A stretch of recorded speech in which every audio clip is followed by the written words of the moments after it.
Good morning and welcome to Valley Views. I'm your host, Glenn Edison. We're certainly glad to have you. And as always, we want to thank BTC Fiber for sponsoring our program. And you can see these interviews on BTC Fiber's YouTube page as well as cable channel 18.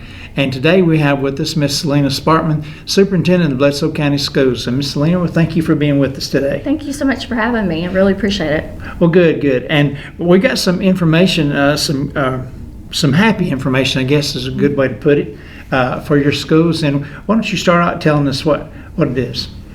Well, Bledsoe County Schools came back as a level 5, and that's in TVAS, which is growth. Most people don't really understand that. They just have heard us tout that number, and that's our overall district. So what that means is if you can envision a track and the runners are lined up on the track in different locations, so they're not all lined up in the same place, those would be our students, and our students come to us in different places of learning. Right. And so they compare us at the state against every other school that's in the state on that grade level. So let's take, for instance, our middle school students. They're lined up on the track against all the other schools across the state, and the gun goes off and they start racing.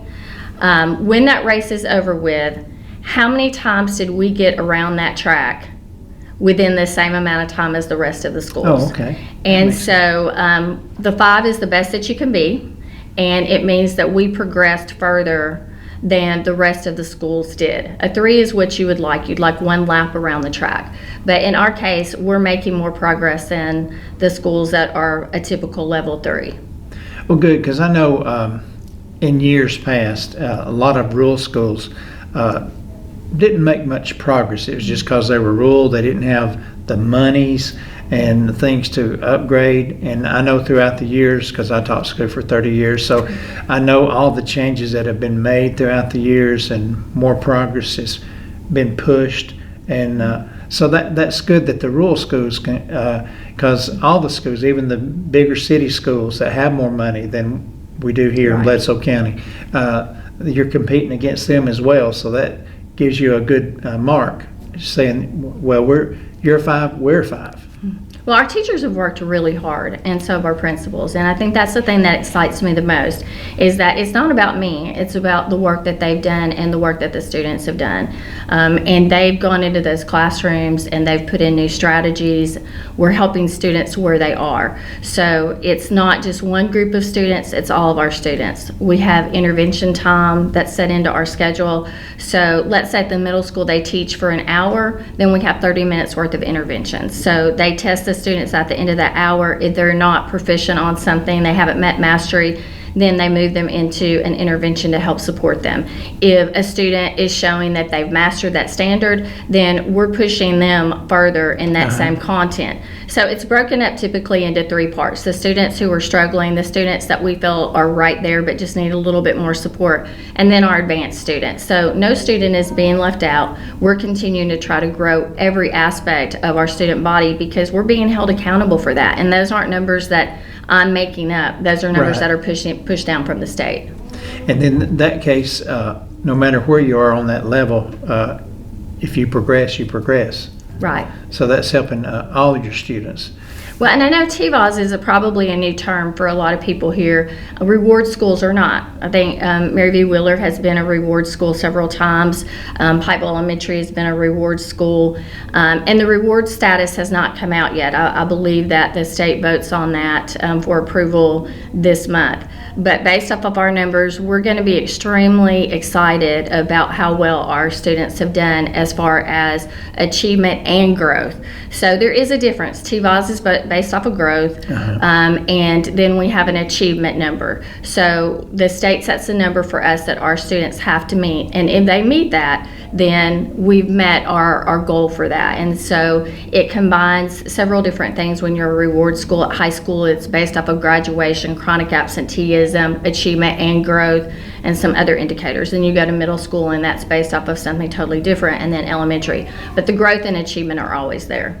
Right. I mean, if you look at education as a whole, I know it seems like it's threatened a lot because you hear a lot about homeschooling and all the other schools that are pulling away from public schools. Right. And sometimes people say, well, they're getting our better students. They're pulling them away, and we get stuck with what we have. Not that I don't mean that in a bad way. Right. Because there's a lot of good students out there that want to just stay where they're at. Mm-hmm. They're happy to be here at Bledsoe County High School or the middle school or whatever elementary school they go to. And, they're happy with that. But I see that with a level 5, you're talking about not only your administration is working to get a plan, then your teachers are working to get a plan, and then they put that onto the students and push them and encourage them. Because Right. I know sometimes when I taught, sometimes it was hard to encourage people because they just, I'm not going to do that. You know? Right. And they didn't want to do it because they had no encouragement. So this way we can work on this, and that shows a good thing where everybody is working. Yes, and I guess I would also want to let parents know that I hear in many cases, oh, this is all about data, our kids are just a number. Absolutely not. Since I've gotten here, we've also implemented a STEM program. We've got a new coding program. We're working with students to try to figure out what they want to do in life and really put into place where they're able to go on and research and find out what they need to do to go into those occupational fields. Do they need to go to college, or is it okay for them to go through CTE and get a certification? Oh. And we're pushing them in all aspects of that. So we've also put in an art program at the middle school, and we started an art program at the high school. So great. students have a lot of different avenues to be able to become who they want to be. So it's not just about pushing them with a number, it's about finding out what their dreams and hopes are, and to continue to push them in those areas as well. The state, however, does grade us and hold us accountable based off of those achievement and growth scores. Right, and I'm glad you brought up the art and other programs, because I was going to say y'all have added, especially with your vocational wing out here, and giving students another path to work on. And even though you and I, we both went to college and got our degrees, college is not meant for everybody. It's not. And it's more important now to get people ready for life skills, and get them ready for a job, and the vocational works in that. And I'm sure they, does the TVOS, do they include things like extracurricular activities that you have, or like these programs like you mentioned, art and other vocational, do they include that in? Unfortunately, those are not scored in the same way, but our CTE programs do allow our students to come out with certifications, and we are held accountable for making sure that they do receive certifications out of those programs. We received a large grant from the state this year, which allowed us to start our mechanical, electrical, and plumbing program. Oh, that's we refer great. to it as MEPS. And so that was a program that we did not have before.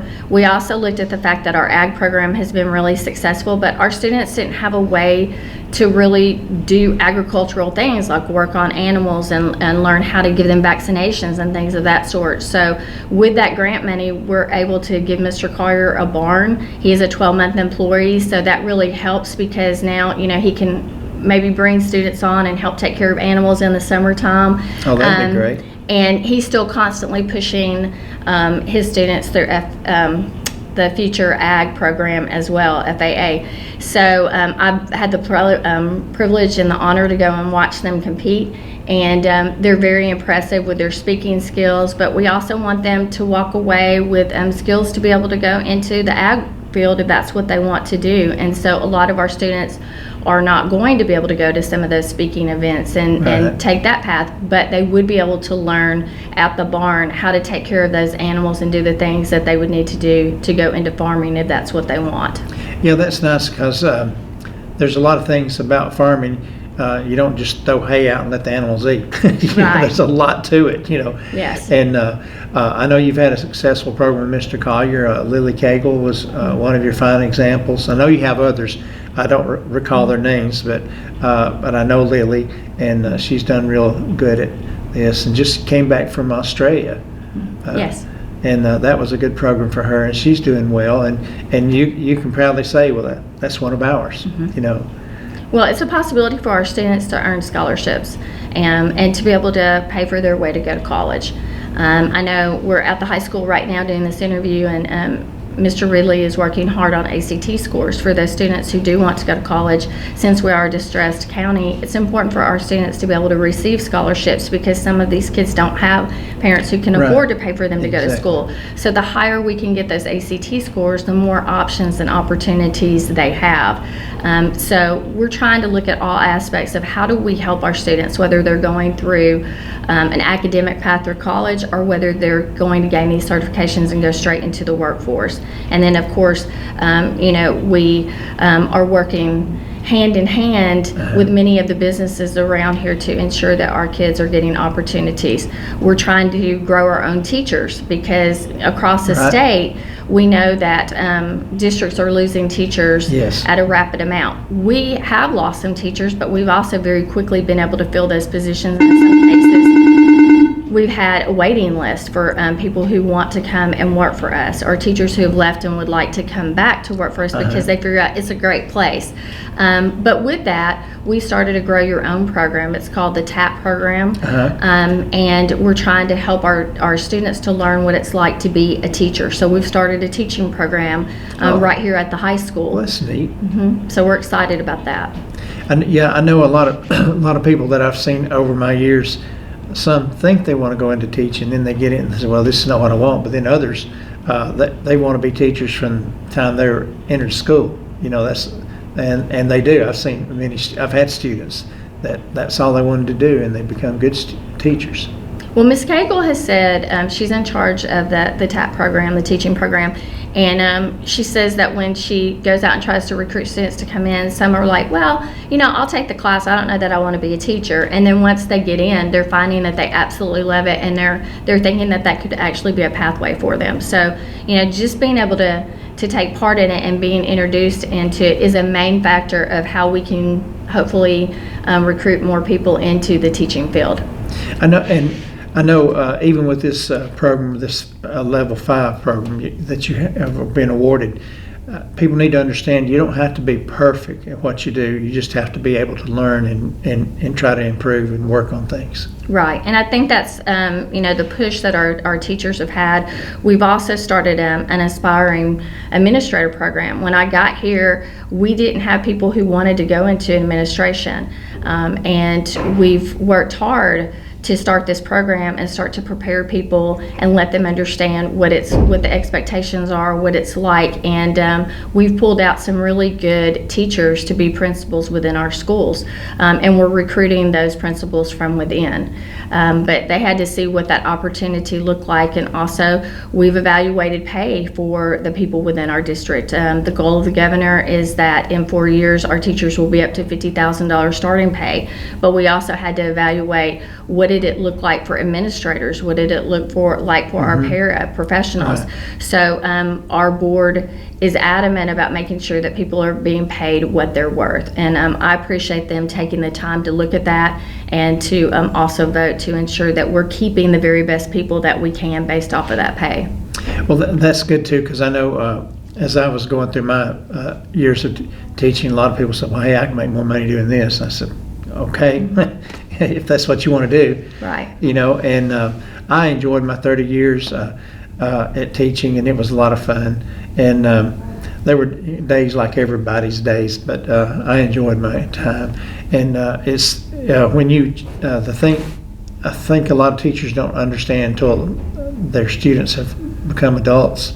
It's when you meet somebody outside of school, and they say, "Hey, remember when?" And that makes your day, because then they appreciate you. Maybe when you had them as a student, they didn't appreciate you because you were making them work. Right. But when you see them and see that they've made progress in their life, it makes you feel better. Well, I think when we walked in here, we had some students that were recording and saying thank you to some teachers, and I think that's important. Like, we all need to feel good about ourselves, and Michelle Raines with Coordinated School Health has worked very hard to ensure that we have a strong mental health program. Becky Ridley has started the AWARE program within our district. So there's a lot of avenues for students and for teachers in our district to help make sure that not only are they getting paid well, but that we're also trying to help take care of their mental health along with that. So since the pandemic, we know that more people have struggled with mental health, and Right. that's just been a huge focus for us to ensure that not only are we helping kids academically, but we're also helping them socially and emotionally. Our board was adamant about starting a program and getting an administrator on board who could help oversee SROs, and we partnered with the mayors and also with the sheriff on ensuring that each one of our schools this year would have an SRO. And I'm very proud of the fact that through that collaboration, we do have those SROs, and we even have an extra one that can come in when somebody takes off.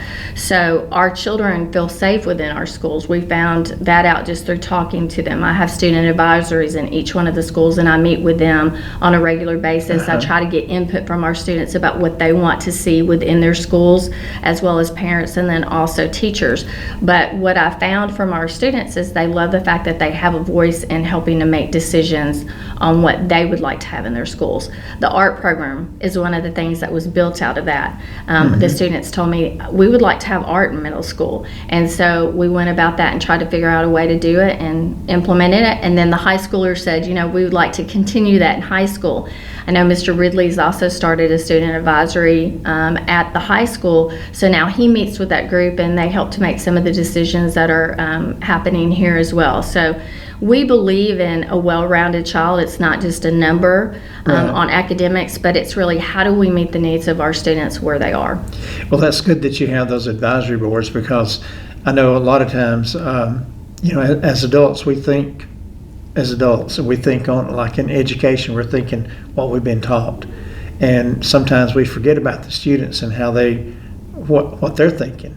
Right. And we have to sometimes get on their level and say, hey, because there's been times, I know in my classroom, sometimes I try to explain something and had a student that never could catch on. And I finally look at one of my students, I said, can you explain this to them? I said, because my language is not getting, because I knew what I was wanting to say, but it was up here, but it wasn't coming out here. And so asking someone, say, hey, I need your help. Right. And a lot of times maybe we do need their help. We need to see what they're, because if we're just focused on what we want, then we forget about what their needs. Well, this is a community effort, I think, and our county commission has stepped in and really helped us as far as helping us to try to go out and get teachers who would want to come to Bledsoe, and also keeping the best at home to ensure that we're teaching those children like you were just talking about. And so the county commission helped to seed front money for us to start a daycare so that our teachers could stay and know that their children were being taken care of, and also not have to pay for childcare in the summer. As a teacher, that would have been huge for me, because I had to continue to pay for childcare even though I was at home with my children during the summer. So we try to relieve some of that burden from our teachers, and our county commission has played a huge part in that, so we're really thankful for that. Well, that's a relief for most teachers that have children that have to be in a daycare. Right. Along with the mental health that we talked about, Mayor Ridley got a grant for vaping and tobacco, and so we were able to hire someone who goes in and actually talks to our students about those things and teaches classes on it. So I really feel like that this has just been a huge effort from everyone in this community to make sure that our schools are successful, from our mayors to our county commission to our sheriffs to our board members who have played such a huge role as far as what our vision and mission has been since I've gotten here. They've laid out a strategic plan. We worked that strategic plan and established the majority of those goals within 20 months. And I think that's something that most people don't even understand, is that our middle school, when I first got here, was third from the bottom in the state. They were on a list. And even like some of our subgroups, our special ed students, were not making adequate progress within the middle school. Within 20 months, they came off of that list. Our special ed students were making progress at a level 3, which is where they should be. That's normal progress. Our math scores went up to a level 5, and our ELA scores went up to a level 4.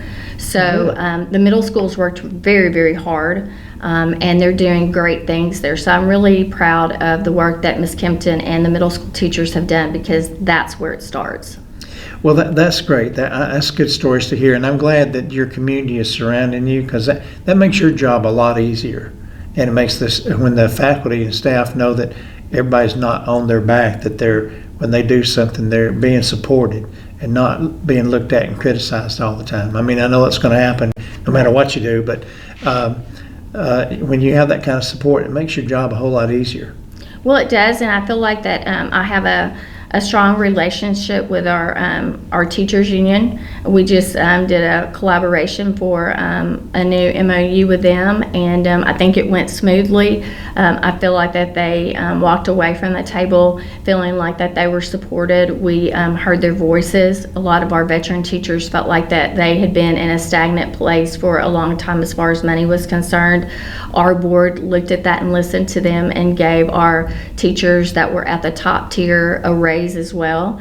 And so I think that, like you said, everybody is coming together, and at the end of the day, it's what's best for kids. That's what we try to keep as the focus here, not what's always best for adults. Even though we want our adults to be happy, we are here for one reason, and that's to make sure that kids are successful. And when kids are successful, that means our community is going to grow. Our kids are going to hopefully stay at home, get jobs here, and become a good tax base for us as well. And I like the fact you mentioned your mental health programs with Miss Ridley and Miss Raines.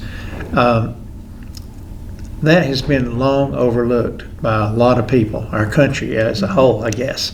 And sometimes it's hard to recognize, I guess, the signs of the mental illness and other things that go along with anxiety and depression. It's hard to recognize if you're not around them all the time. Right. And that's something we need to stress a lot, because I know, like you said, when COVID came about, a lot of people had depression and anxiety issues, simply because there were so many stories of students actually committing suicide because they weren't around their friends. They couldn't be around their friends, and they were depressed. Right. And that's definitely not something we want. So it's good that you have programs so that a student can say, "Hey, I need to talk to somebody." Well, and these people are adamant about the work that they do. Like, they are committed. I've seen Michelle Raines cry over students before. They really take it to heart, and they want to do what's right for kids. And they realize that through the pandemic, that a lot of these children, whether we have realized it or not, they might have lost grandparents, or they might have lost a parent, and now they're coming back and they're trying to act as if everything is normal. They're going to need extra supports in place. So I do believe that that's been a really beneficial program for our students as well as for our teachers, because our teachers can talk to them as well. I would say too that when we talk about well-rounded students, we also have a really strong sports program, in Bledsoe County, and people love their sports here, and they want to make sure that we're out there and that our kids are succeeding. With that, we have a great parent support. Our boosters are out on those fields working all the time, and they have high expectations for us. And our board has, I feel like, stepped up to those expectations. They've redone our field house. Our boosters created an indoor facility for our football team. We have an indoor facility now for our baseball team. We poured in a lot of money into our softball field and into the concession stand to make sure that our girls are feeling valued. So, it's not just academics. Once again, we want to make sure that our children are walking out as well-rounded children, and not everybody is an athlete. So that's why we have the other programs like STEM and art, where they have other outlets. Music, we didn't even talk about the music program, but we're trying to rebuild the music program as well, because everybody has a talent. And we want students to want to come to school. We want students to want to come and learn. But we also know that a lot of our students come for other reasons besides just learning, right? Our great nutrition program. So we're feeding kids for free every single day, so they get a good hot meal that they might not be able to get at home.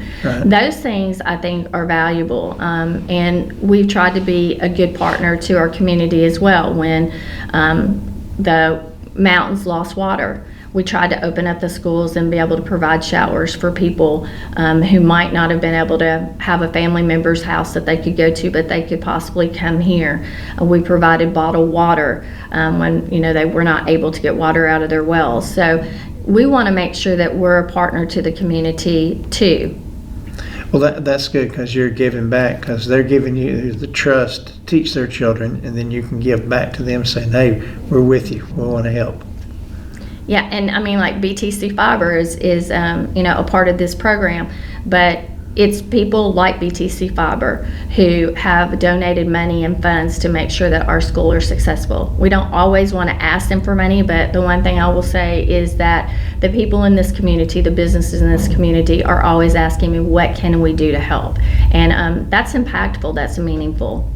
It is, and I live in Dunlap in Sequatchie County, and it's the same way. I think all the people I meet throughout the valley, and I meet quite a few, they're just all that way. They want to give. They're kind-hearted. They just want to do.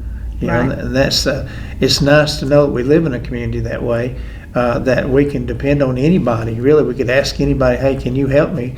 And if they can't, they'll get us somebody who can. Right. And if they can give, like you said, donate, whether it be food or money or whatever, they're there. Yeah. It's huge. And so they're there, and this is a great community here in Bledsoe County. I've met a lot of wonderful people here, and they're just nice. That's all I can say.